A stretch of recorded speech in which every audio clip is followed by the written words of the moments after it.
What are all the key moves that have happened at running back, quarterback, wide receiver, and tight end so far that affected fantasy football? Here's catching up on all the moves you may have missed in NFL free agency as we wrap up the week on Locked On Fantasy Football. Our Locked On Fantasy, your daily NFL fantasy podcast. Part of the Locked On Podcast Network. Your team every day.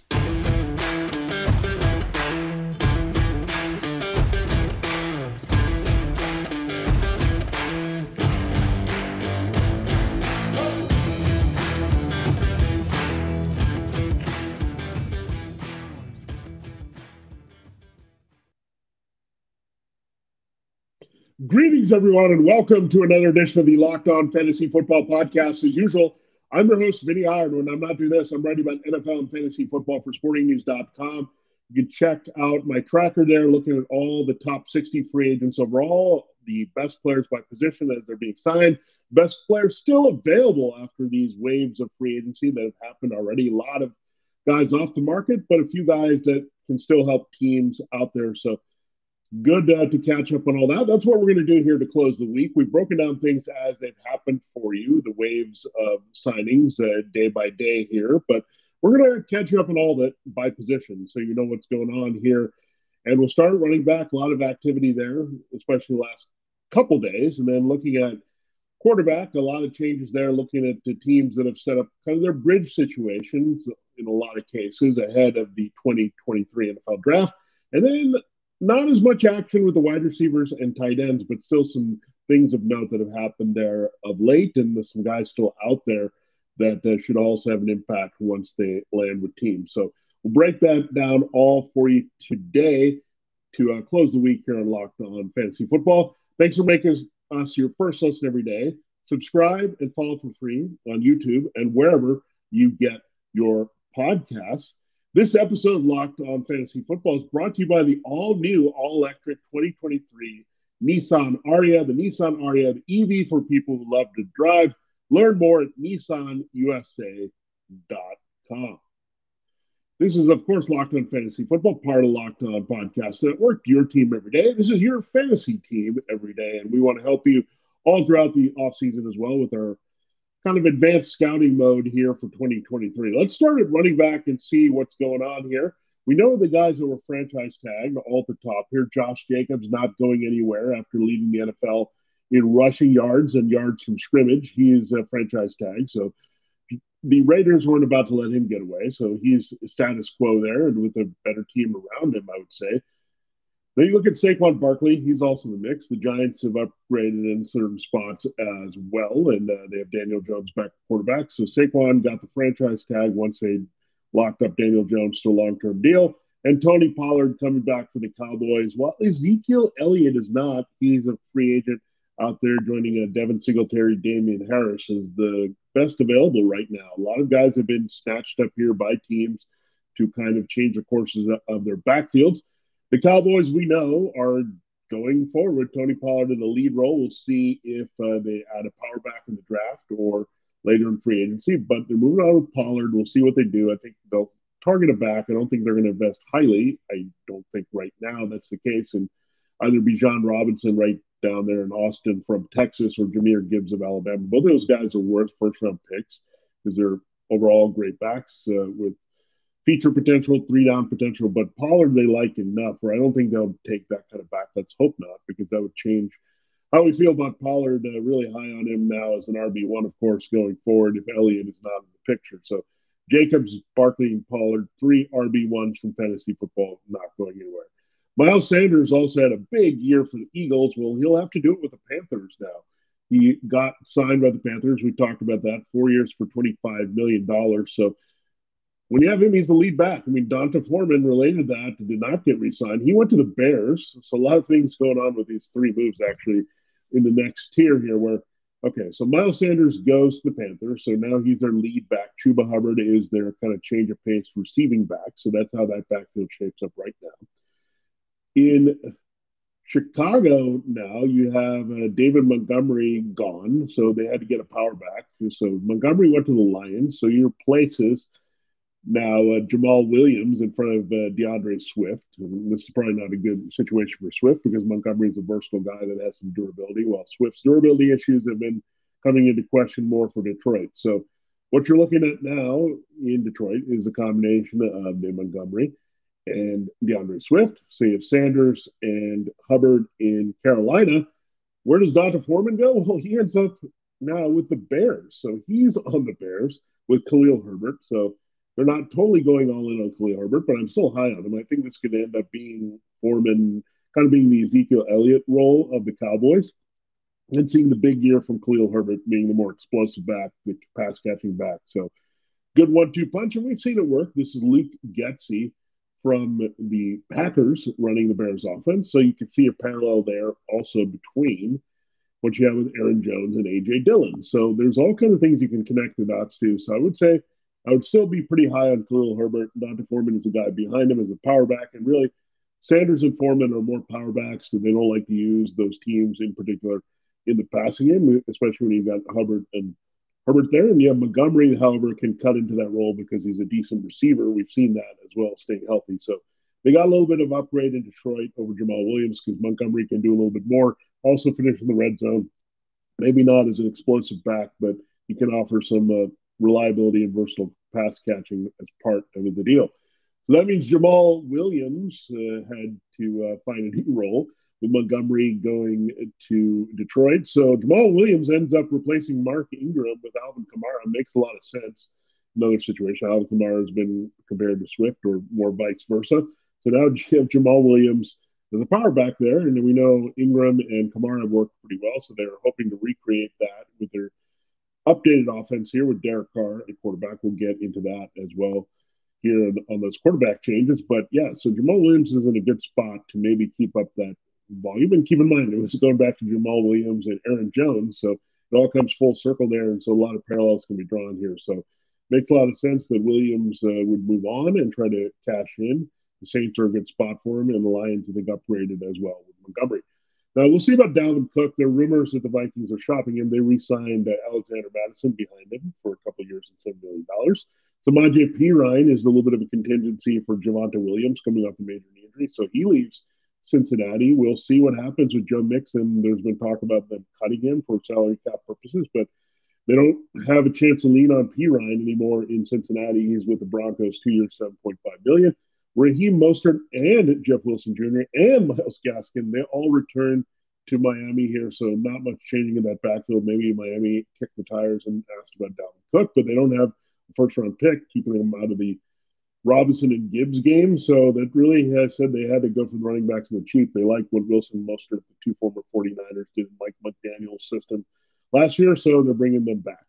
James Robinson looks like this little move. The Jets jettisoned him there after acquiring him from the Jaguars. The Patriots, however, pick him up for 2 years, $8 million. So that suggests that he's now their guy. The Ramondre Stevenson, they're being the Travis Etienne type there with his pass catching and finishing in the red zone and good volume. That would suggest there that James Robinson will be the replacement for Damon Harris. They like the availability in New England. So Harris still looking for a job. Devin Singletary, also free agent, hasn't had a lot of looks here.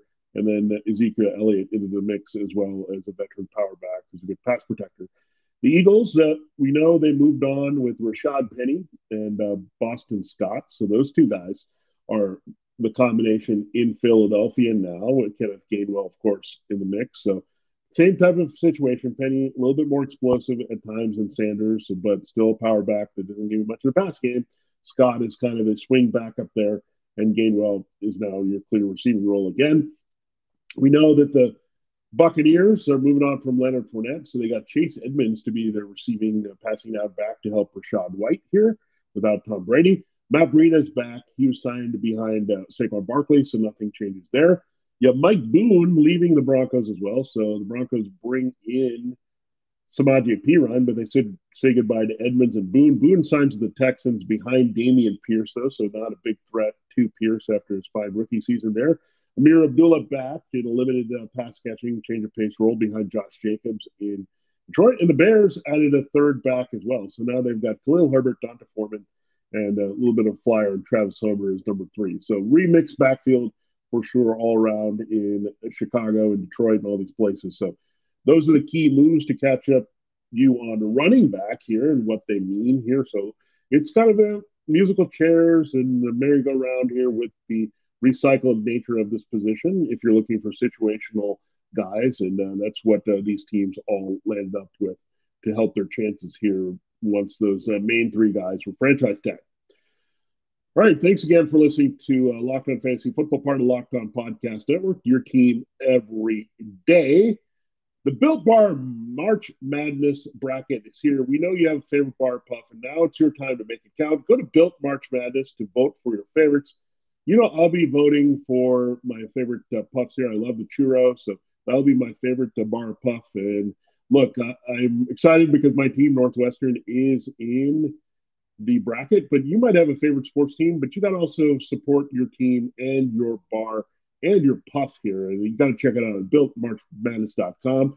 And when you vote for your favorite bar puff, you'll be entered into a drawing where 50 lucky Locked On Network listeners will get a free box of Built. Not only that, but a Locked On fan will win a 12-month subscription to Built to have Built's best bars or puffs delivered monthly straight to your door. So great chance to win. All you have to do is go to builtmarchmadness.com to take advantage of it. You got to try Built. Built, the best protein bar ever. Seriously, they're so amazing you won't think that they're good for you. What makes Built bars and puffs so good? Well, for starters, they're all high in protein, low in sugar, and covered in 100% real chocolate. That's right, real chocolate. So run to builtmarchmadness.com right now. That's builtmarchmadness.com right now to vote for your favorite bar puff and pick up a box while you're there. You can vote every day in March, so hop on and support your picks. All right, we will continue the show here on Locked On Fantasy Football in a moment. Again, good stuff here to break down for you with the quarterback movement in free agency. Again, subscribe or follow us for free wherever you get your podcasts and on YouTube. Lamar Jackson holding pattern here, franchise tag. He's still trying to see if he can work out a deal. Are the Colts in the mix? So the Ravens are going to bring him back. There's not a lot of options now for Lamar Jackson. Things happening with teams set on first-round draft picks or moving on with bridge guys that they like for a little bit cheaper and the re-signings as well. So Lamar Jackson, we're waiting on him. We're, of course, waiting on Aaron Rodgers. He's going to be a Jet. So we just have to figure out the compensation. If the Jets are going to give up that first-round pick this year to get Aaron Rodgers, we'll have to see. But the deal is essentially done, according to Aaron Rodgers himself here. So at least we have some clarity on one half of the issue with Aaron Rodgers, where we're still waiting for all of it here with Lamar Jackson. Daniel Jones re-signed, so fantasy season on the borderline of a QB1 last year, getting extra weapons here. So we'll examine that here for you on what happened with him in our final segment. So Daniel Jones gets Saquon Barkley back, some upgrades at receiver, as well as some bringing back guys there as well. Derek Carr is now with the Saints, and he's their starting quarterback there in New Orleans going forward. So cleaning up the Jameis Winston, Andy Dalton, and Taysom Hill mess post Drew Brees. So Derek Carr, we'll see if he can regain some borderline QB1 status there, but it's going to be a little bit difficult because he hasn't really put up those numbers with the Raiders, and I still think the Saints will be run-oriented. Geno Smith returns. He was a good fantasy and reality revelation last year, so that's great. Facilitates DK Metcalf and Tyler Lockett in the pass game. Smith is still going to put up some numbers here, as we saw last year. So that's good for Geno Smith. Jimmy Garoppolo has always been in middle of the road to top QB2. We'll see what happens. The Raiders, however, didn't bring him in the introductory press conference. There were some rumors that this deal fall through, but I think this is Jimmy G's best bet here, folks. So I don't know if that's the case. I think they probably had to wait for a little bit. There's no way he would have reneged here with Josh McDaniels. I don't think that's what Garoppolo would do. That there's not anything that changed in the Raiders situation unless they're going after Lamar Jackson here, which I doubt that's happening here. But I do think Garoppolo is going to be there and, again, facilitate some of those playmakers that we see that include Jacoby Myers, but not Darren Waller.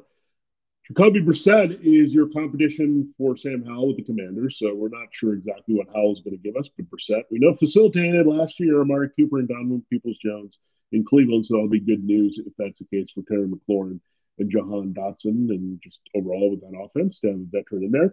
Sam Darnold is your contingency for the 49ers combination, the injured young duo of Trey Lance and Brock Purdy, so we'll see if they need Darnold at all. I think they just want him to be a clipboard holder there and have one of those guys be healthy enough to start here, and the third maybe the guy that you kind of deactivate in games if that's the case here based on their injuries. So I'm thinking right now you're looking Trey Lance as a starter, Sam Darnold's a backup, and maybe Brock Purdy starting on IR or being kind of slow to be on the mend here in 2023. Baker Mayfield is now your bridge quarterback in Tampa. He'll compete with Kyle Trask for the starting job, but Mayfield should have the edge there in this offense. Very nice. It's kind of the Seahawks offense, really it is. Dave Canales coming over from Seattle, so they're going to run some of that run-heavy looks to set things up, play action downfield. And again, good weapons once again there with Mike Evans and Chris Godwin. So maybe some duplication and an opportunity for Mayfield to have a comeback player like season that Smith had in a similar offense in Seattle. Taylor Heinicke is the Falcons contingency plan for Desmond Ridder as they moved on from Marcus Mariota. So a good little pickup there, and definitely has a shot to be the starter should Desmond Ridder need more time or struggle.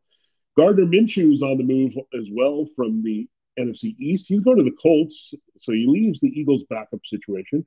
So now he's the Colts' new option here with Matt Ryan being released from Indianapolis, and Carson Wentz also not there anymore, and the Commanders got rid of him. So now Gardner Minshew is your contingency for only 1 year, $3.5 million. So that just suggests they're still going after someone big. Does this preclude them from going after Lamar Jackson? I don't think so. It's rather cheap here. They need a backup quarterback, but maybe the style of Minshew being in there can change it. But keep in mind that Minshew was with Shane Steichen in Philadelphia, so it makes a lot of sense here to follow him to Indianapolis to be the backup. Andy Dalton is going to Frank Reich, the former Colts coach, and he's now with the Panthers, so he'll be the backup and clipboard guy and maybe the bridge guy if needed for that number one overall pick right now, trending toward Ohio State's C.J. Stroud as the pick for the Panthers rookie franchise quarterback. Mike White is your contingency for Tua Tagovailoa, replacing Teddy Bridgewater, who's still free agent and available out there. So Bridgewater, Wentz, Ryan, all out there. Drew Lock is no longer out there. He has got a deal behind Geno Smith to be his backup for another year and $4 million. Jared Stidham is your backup to Russell Wilson. He gets a deal for 2 years, $10 million from Denver. Marcus Mariota is your new Eagles backup quarterback. He gets a 1 year, $5 million deal. That just happened here. So Mariota, so much for him checking out, not wanting to play. He ends up with the NFC champions behind John Hurts. I think it'll be a good influence in that locker room and a good backup there for what the Eagles want behind Hurts. Case Keenum is going to the Texans. He was a University of Houston star, started his career with the Texans, and now he's your backup and contingency plan as they move on from Davis Mills as the number 2 overall pick. That means Kyle Allen had to go somewhere. He goes to the Bills, so go figure. Case Keenum goes from the Bills to the Texans. Kyle Allen goes from the Texans to the Bills. So kind of an even swap there with those veteran quarterbacks. PJ Walker was not tendered by the Panthers, not a surprise there. So the Panthers moving on with Andy Dalton, the rookie.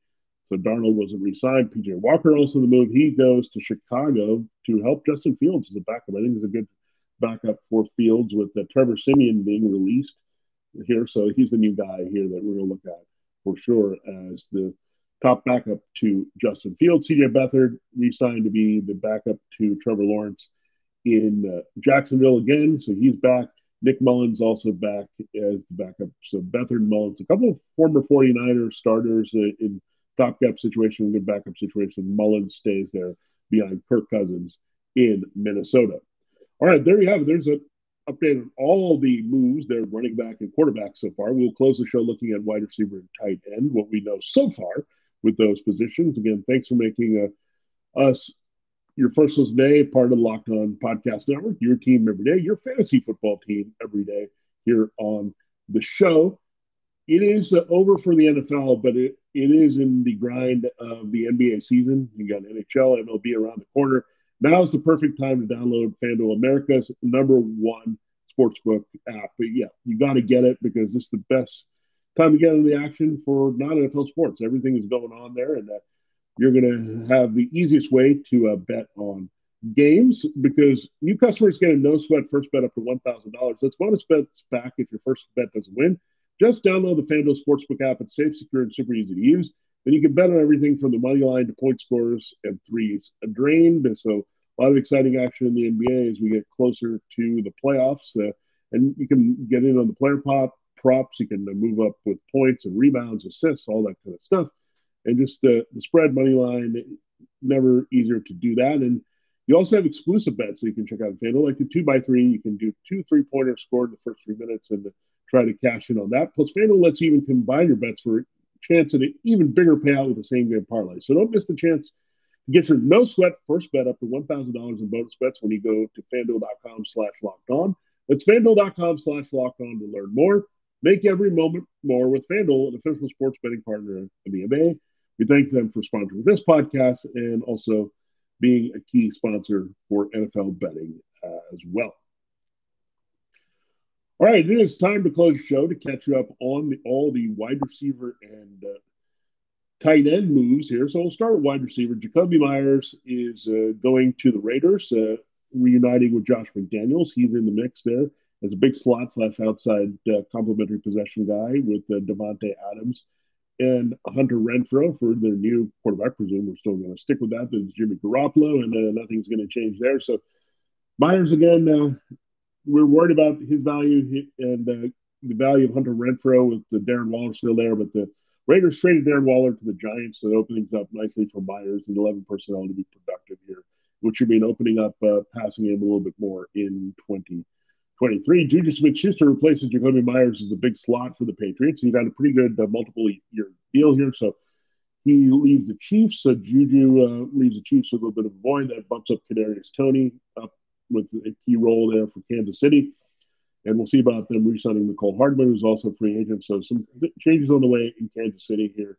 But you figure Kadarius Toney, Sky Moore, these are the beneficiaries there. While the Patriots have a bona fide number one, it's a plug and play for Jacoby Myers for sure. I mean, you can just swap what Myers did with Juju Smith-Schuster, and that's the kind of thing you'll get.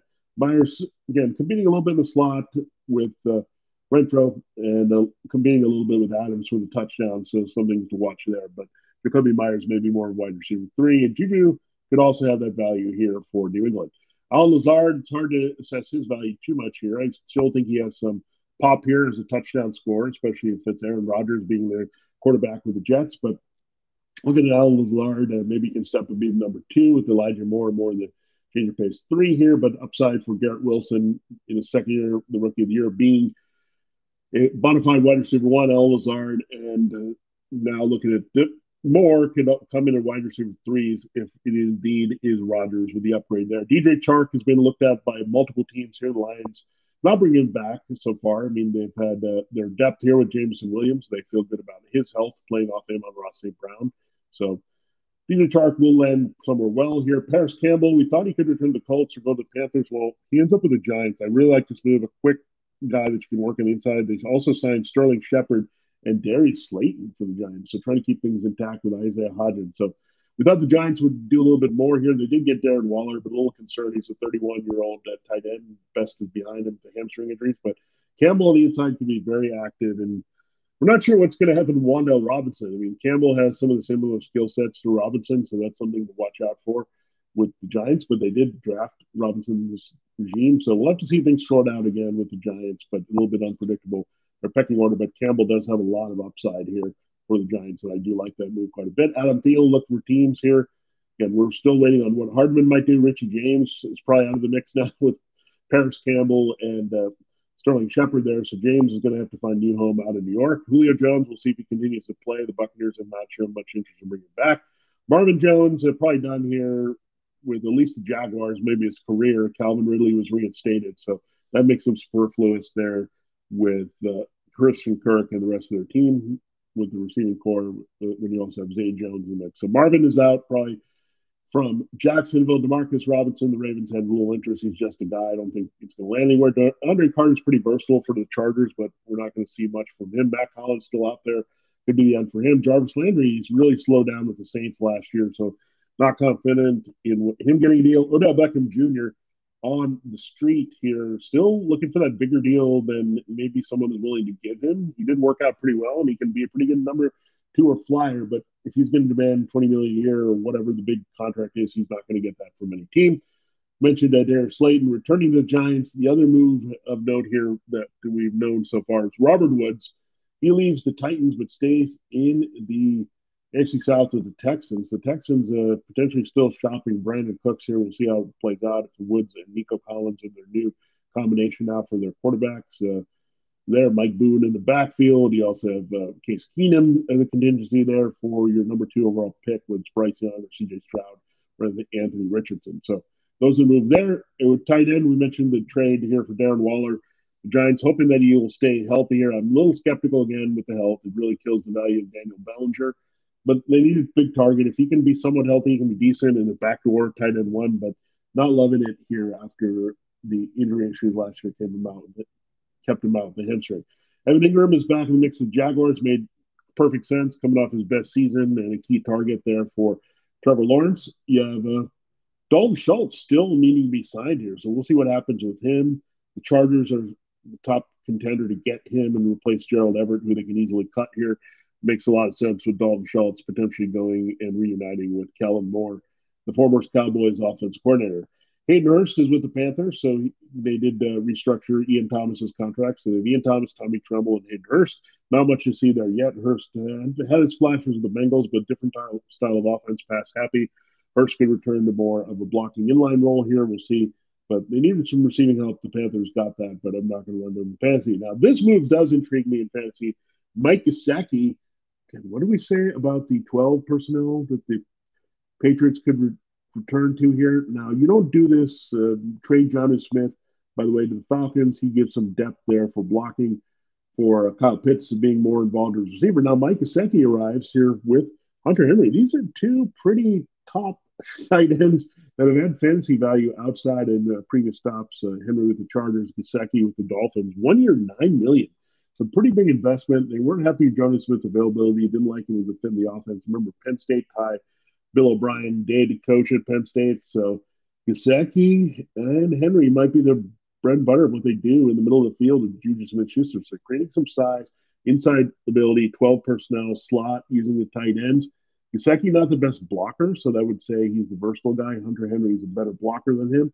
So that makes sense to have one inline guy, one move tight end. And Gesicki might be used better as a move tight end. I think he has that as well as to do so. Last year, the Dolphins didn't really love him in the offense. They used him as a key red zone threat, but that was about it. But I think he'll fit better in what the Patriots want to do. And finally, Robert Tonyan is no longer in Green Bay, so he's not going to follow Aaron Rodgers to the Jets. We'll see if Mercedes Lewis gets that on the cheap behind Tyler Conklin and C.J. Uzomah in New York. But Robert Tonyan is now with the Bears helping Cole Kmet.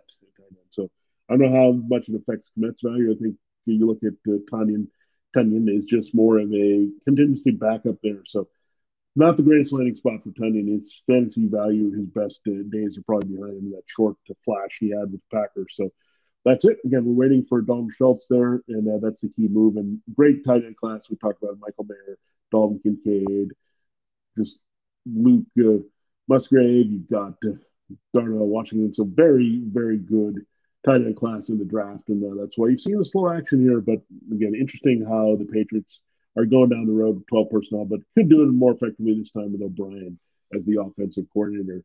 Again, he did it successfully in the past, so that's why we trust that's where the Patriots are going again.